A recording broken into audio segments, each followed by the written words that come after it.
അസ്സലാമു അലൈക്കും വറഹ്മത്തുള്ളാഹി വബറകാത്ത്. പ്രിയപ്പെട്ട കൂട്ടുകാരെ, നൂറ് ടി വി യൂട്യൂബ് ചാനലിൻ്റെ പുതിയൊരു വീഡിയോയിലേക്ക് എല്ലാവർക്കും സ്വാഗതം. പരിശുദ്ധമാക്കപ്പെട്ട റമദാൻ മാസത്തിൽ തറാവീഹ് നിസ്കാരത്തിൻ്റെ പ്രതിഫലത്തെക്കുറിച്ച് ഞാൻ വീഡിയോ ചെയ്തിട്ടുണ്ടായിരുന്നു. ഇൻഷാ അല്ലാഹ് എല്ലാവരിലേക്കും മാക്സിമം പ്രചരിപ്പിക്കണമെന്ന് അപേക്ഷിക്കുന്നു. ഇന്നത്തെ തറാവീഹിൻ്റെ പ്രതിഫലം അഥവാ മൂന്നാമത്തെ തറാവീഹിൻ്റെ പ്രതിഫലം എന്ന് പറഞ്ഞാൽ തൻ്റെ മുൻകഴിഞ്ഞ പാപങ്ങളെല്ലാം പുറത്തു തന്നിരിക്കുന്നു എന്ന അർശിൻ്റെ താഴത്തു നിന്നും ഒരു മലക്ക് വിളിച്ചു പറയുന്നതാണ്. അഥവാ ഞാൻ ചെയ്ത തെറ്റുകളെല്ലാം പുറത്തു തന്നിരിക്കുന്നു എന്ന് ഒരു മലക്ക് അർശിൻ്റെ ഭാഗത്തു നിന്നും താഴത്തു നിന്നും വിളിച്ചു പറയും എന്നുള്ളതാണ്.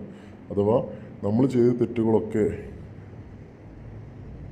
പുറത്തു വന്നിരിക്കുന്നു എന്ന് വിളിച്ചു പറയാൻ വേണ്ടിയിട്ട് അള്ളാഹു ഒരു മലക്കിനെ ഏൽപ്പിച്ചിട്ടുണ്ട്. ആ മലക്ക് അർശിൻ്റെ താഴത്ത് നിന്നിട്ട് വിളിച്ചു പറയും എന്നുള്ളതാണ്. അപ്പോൾ എല്ലാവരും സമയം കണ്ടെത്തി എത്ര വൈകിയാലും നിസ്കാരം ഒഴിവാക്കാത്ത രൂപത്തിൽ തറാവീഹ് പൂർത്തിയാക്കി നല്ല റാഹത്തോടു കൂടി നിസ്കരിക്കുക. ഉറക്കൊന്നും ബാധിക്കാത്ത രൂപത്തിൽ.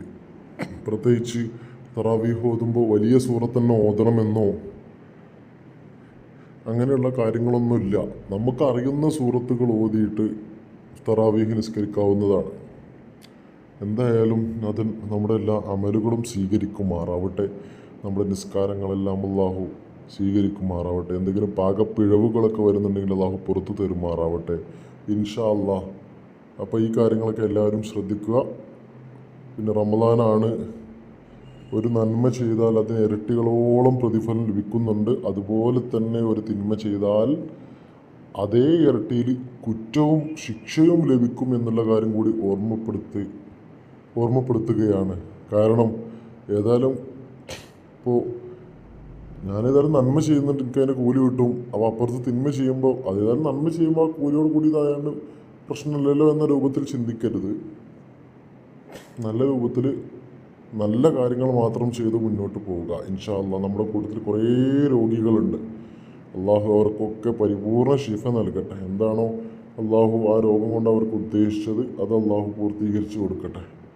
പല രൂപത്തിലുള്ള രോഗത്തിൻ്റെ ആൾക്കാരുണ്ട്. അതുപോലെ തന്നെ വിവാഹപ്രായം എത്തിയവർക്ക് കല്യാണം റെഡി ആവാത്തതുണ്ട്, കല്യാണം കഴിഞ്ഞവർക്ക് മക്കളില്ലാത്തതുണ്ട്. എന്തായാലും അള്ളാഹു അതിനൊക്കെ തക്കതായ ഫലം നൽകുമാറാവട്ടെ ഇൻഷാ അല്ലാഹ്. അസ്സലാമു അലൈക്കും വറഹ്മത്തുള്ളാഹി വബറകാതുഹു.